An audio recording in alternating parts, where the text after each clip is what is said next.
Dreams are called dreams because they are seen only by those who can see through all the life illusions. And our guest today is a dream himself. He believed in his dreams, changed them into reality, and is finally living them. So, presenting before you, C.S. Alok sir. Hello, sir. Hello, Mehak. I'm happy to be here. Nice to see you. So, same here. How are you, sir? Yeah. So far, so good. Everything's going great. How about you? I'm fine, sir. I'm fine. Thank you. So, today we are going to hear your untold story, sir. Sure, please. I'll be happy to share it. Yeah. So, sir, how this journey of becoming a CS started?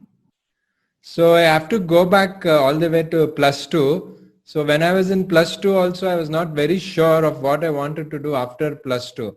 So even in fact, just to tell you, after my getting my plus two results, I was applying for BCom and 5 years LLB, and I was little confused. And then I met one person who is actually a career counselor, and he had told me there is something called company secretary course, and I had not taken it too seriously.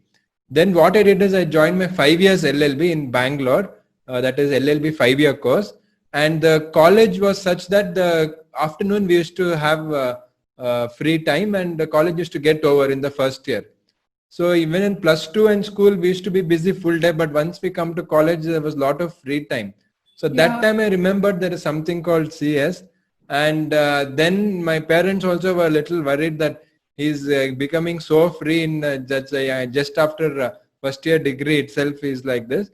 So that is when in second year LLB, I finally took the CS course because the main reason was LLB college was not so demanding. So that is how I actually started the course. To be frank, I did not know too much details about the course or profession, and that's how the journey started. Wow, great, sir. So, my second question to you, sir, is what do you think? How much time should one dedicate for their studies? Yeah, so here when it comes to how much time you should dedicate, what I can tell is that it depends on what kind of student you are. That is like if you are a full-time CS student, that is you are doing no other full-time degree course, my request is you have to spend anywhere between 8 to 10 hours, because see, any full-time job, whether you take example of your parents or friends or relatives, any full-time job is 8 to 10 hours duty, correct? So when we look at that, if you are a full-time student, that is also a job, and you have to work 8 to 10 hours. That is a basic requirement. But if you are working and studying, see, some people are working and studying, or some people are like homemakers and they want to study. They have children and they want to study. For such people, you should dedicate at least 4 hours every day. But for somebody like you or a student, I would highly recommend 8 hours. That time, your life will be easy, and you will not find the exam to be difficult. This exam is all about preparation. It is not about what happens on the day of your exam. So that is why what I would request is a dedicated study over many months and years. Only that will give result. Suddenly studying for 16 hours a day for 1 month, in my personal opinion, is not going to get you results. And you are becoming a professional. So professional needs many years. See, even now, I cannot tell I'm expert in whatever I teach also, because it's a constant learning. My teachers tell me we are still learning. So when my teachers are telling they're still learning, law is such, the subjects of law is such that it's a lifelong learning. But at least for exam sake, if you're a full-time student, 8 hours a day is definitely required. That time there'll be no tension and there is no worry about will I pass, will I fail. There is no problem. So doing this consistently, I feel is required for every student. Of course, if you go to college, minimum 4 hours you have to dedicate. This is what it is. Long time. No, that is required because you're becoming an expert and you're not just passing the exam. See, why are you passing the exam? To become a professional. See, now if you want to become a doctor, see, doctor has to study 6, 7, 8 years. Then they will treat patient. Same way company secretary is like doctor for company. So you should be well prepared and not just for exam. So, any incident which gave you an unforgettable life lesson, sir? So Any? actually, there have been many such incidents, like when we say unforgettable life lesson. But I can say the time actually I did not clear. I wrote my CS executive. That time we had 4 subjects in the module. I wrote that and I didn't clear the exam. So that time I actually felt that I am wasting all my time and energy and all the the way people are having trust on me. So when I failed, I saw my marks and I felt, okay, if I put little effort, I can actually clear it. That is one thing which I can remember. But there have been many life lessons. There's not just one, but there have been many like this. So actually, the one which I want to tell you is the time when I wrote CS executive first time and I didn't clear. I was actually happy because when I saw the result, I felt that if I put little more effort, this is something possible by me, and that is what I can tell. Sir, what we would like to know the happiest moment of your life. So again, there have been quite a few, but when I talk about company secretary study, if I have to tell, I think the happiest moment was actually when I passed CS executive, not when I passed CS professional. So why? Because, yeah, that's because when I passed CS executive, like I told you, first attempt I had not cleared, and second Yeah. attempt I passed one module. Then again I wrote the other module, I didn't clear. So then I had written 3 times, but I had passed one module. So that time I had already gone through a lot of grind, and when I passed the module, my parents were very happy and they celebrated more than me, and that was like very happy for me as compared to professional. When I passed professional, I'm not saying I was sad, but it was more like a relief to pass professional. But passing executive was more of a happiness. And your question is what was very happy? I think Yeah. passing executive was more happy than professional was more like a relief that okay, finally sab kuch ho gaya. It was like that. अब CS हूँ मैं. Yeah, that is after professional. Okay.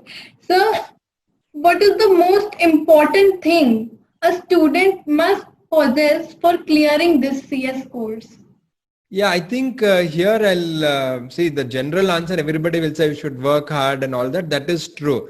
But here I want to tell something little different based on my experience and also what I have told students.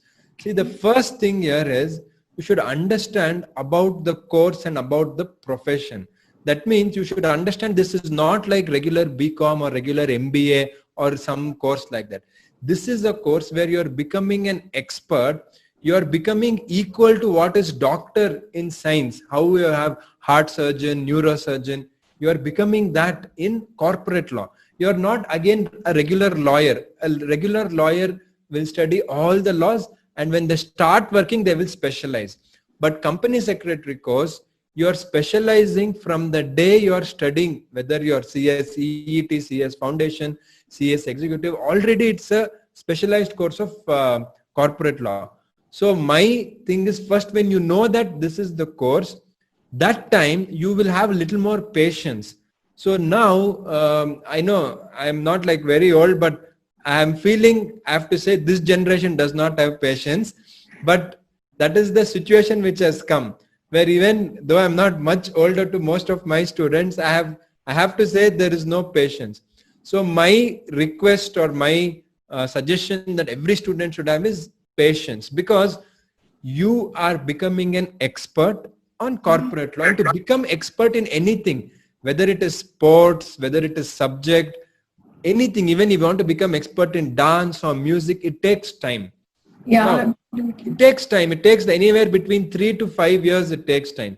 So the first thing is patience, that yes, I'm doing a big course, which is a professional course. So don't compare with BCom, MBA and other regular courses. That is the first thing. Second thing is again nothing new. You should be dedicated and you should have perseverance or regular effort. You don't have to be extremely hardworking, extremely brilliant, never. In fact, I was never a rank student in school. I was nowhere close to the toppers when I come to school level Okay. studies. So that is not required. But what you need is some sort of dedication. If you can't study 8 hours a day, at least study 2 hours a day. But studying every day is important. Having patience, being dedicated, having that passion and perseverance that, yes, I will do CS. Whatever it happens, I will do CS. That kind of grit, what we say, grit Yeah. and challenging spirit, if you have, everything else will come to you. You will get books, you will get teachers, you will get videos. Lot of support structure is there today, even compared to when I did. So main thing which I need every student to follow is to have that dedication and to make sure that they will never think of quitting CS, because the journey you will find many challenges. Definitely you'll feel, many times you'll feel, oh God, मुझे छोड़ना है, this is so difficult, बहुत मुश्किल है. You will feel all this. But if you stick on, I can tell you, the benefit is for complete life. It is not just for few years. So have the perseverance and patience. Simple, if I have to tell, perseverance and patience is what I can suggest. Okay. Really motivating, sir. Yeah, And nice. I'm happy you are liking it. so besides the CS profession, what are the things which you are passionate about? So one thing is definitely teaching, because I'm a full-time practicing company secretary, and that takes time. So actually we have a firm in Bangalore and Mysore, and we are 3 partners. So my partners Abhishek, Abhijit and myself, we have a firm, and we give services to different corporates in India and also abroad. But besides this, my passion is teaching, and that's how we got into YouTube and all of this. But even out of this CS and teaching also, if I have to say, I really like about environmental issues, sustainability issues, and alternate thinking. And in fact, what we did is, when we got some money, we donated it to build a forest in Pondicherry. So Wow. these are the kind of environmental issues and stuff like that, which really I'm very passionate about. And I really hope to do more in that field along with CS and teaching. Great, sir. So what are your life goals? Sorry, what are? Your life goals. What So do you life, have planned for your future? see, the thing is now, the way things are, we can't plan too far ahead. But generally, if I have to say, one goal is definitely to impact as many lives as possible. And my chosen field is company secretary. So what gives me a great happiness or satisfaction is actually interacting with students. And when students say that, okay, because of your help or your video or your suggestion, your motivation, we are doing CS or we pass Exactly, CS. sir.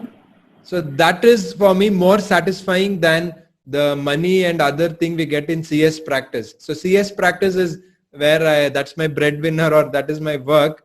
And I of course I enjoy that. But what is really satisfying is impacting as many students' life. And I think Exactly. online is one medium which I should be very thankful to YouTube and all the other online mediums, where sitting in one place I can reach to thousands of students across India. And simply, I think that would be my simple life goal, to make sure that at least 1,000 company secretaries tell that, okay, we got some help because of Exactly. and we So became a even I CS. have got, I must tell you. So even I have. So no doubt you are a teacher, you are the best teacher, but so let me tell you, you have conquered lots of hearts. No, that's nice to know, and that is, I can say, is my life goal. So I'm slowly achieving that. Is what I can say. Thanks a lot for your kind words. So Thank you. from Yeah. where do you get inspired?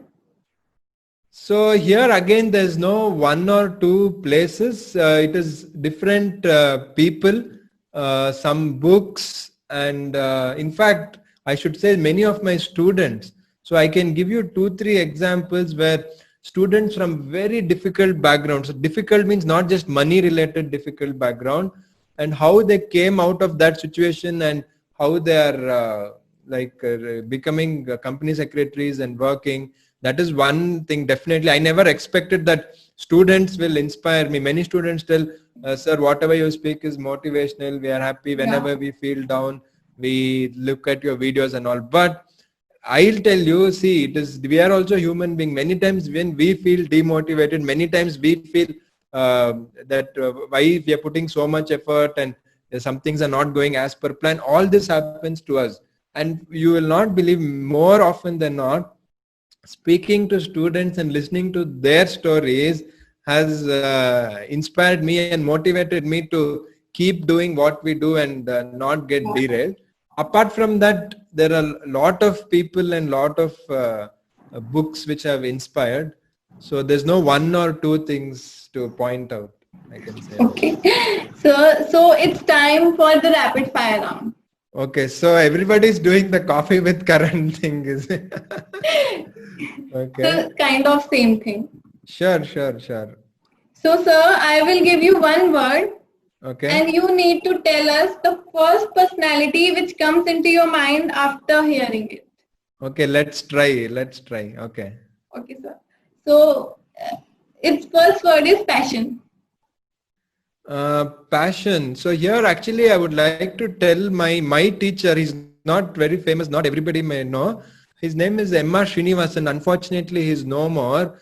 So even at the age of 80 plus, the passion he used to have for teaching is something which really inspired me. In fact, we have some of his videos on our YouTube channel, M.R. Srinivasan on Indian Contract Act. So I think he is one person I can think of suddenly in my circle when we say passion. Okay. Dedication. So dedication, if I have to say, I can think of many sports persons which I think. There's one, again, not very famous, not everybody might know, a Sri Lankan cricketer, Marwan Attapattu. So his dedication is what I really like, because he used to be dropped from the team. Still he kept on trying, and finally came back to the cricket team. So he's one person which I can think of. Sir, hard work. Okay, for hard work, I think again I'm a big cricket fan. I'll say Virat Kohli, because everyone says he's very talented, but I think he's more hardworking than the talent. So that hard work is something we can take inspiration from Virat Kohli. Okay, fitness. Fitness, I'll give a little different answer what not many may expect. I feel Sardar Vallabhbhai Patel, because at 1948, at that age he traveled across India and united all the princely states of India. It definitely needs lot of physical and mental fitness. So I would say Sardar Vallabhbhai Patel over there. Humble. I think there have been many. Yeah, humbleness. Yeah, so there have been many people who are humble. Here, I don't know. I can think of many people. Like, again, I keep drawing back to cricket. So here, Sachin Tendulkar, I feel, is very humble despite being so great. He's very humble. Then APJ Abdul Kalam, very humble despite all the great achievements which he did. So I can think of some names like that. So inspiration. For me, the huge inspiration was actually again from the sports field, and that was Leander Paes, because I heard a story, Leander Paes, the Indian tennis player, where he had to leave his house at a very young age, and how he became a tennis player in an area. Usually tennis players are very tall. He's not very tall. Still, in that field, he achieved something which was not very natural. So I think I would say Leander Paes. Achiever. So achiever, I think there have been many. So I would actually here not take one single name. I would like to take some of my students here really, because what we thought they could never do from the kind of backgrounds they did. Some people have failed 7-8 times and then they passed CS. So I can't take one name, but all the students who overcame so many obstacles and still achieved, I would say, are real achievers more than the great personalities in my personal view. So here we end with the rapid fire round. Thank you so much, sir. It's an honor to be able to interview you, sir. I'm obliged. No, I should also thank you, Mehak, because I've seen many teachers interviewing students, but you have been very creative. And that is why I said, okay, let's give it a shot and try this. And I want to appreciate you that as a student, you took this wonderful effort. I'm really happy for that. So without your support, it wouldn't have been possible, sir. Sure, sure. For anything else, for any company secretary student, I'm always there to help. So you can get in touch with me anytime. Yes, sir, sure. Thank you so much, sir. Thank you.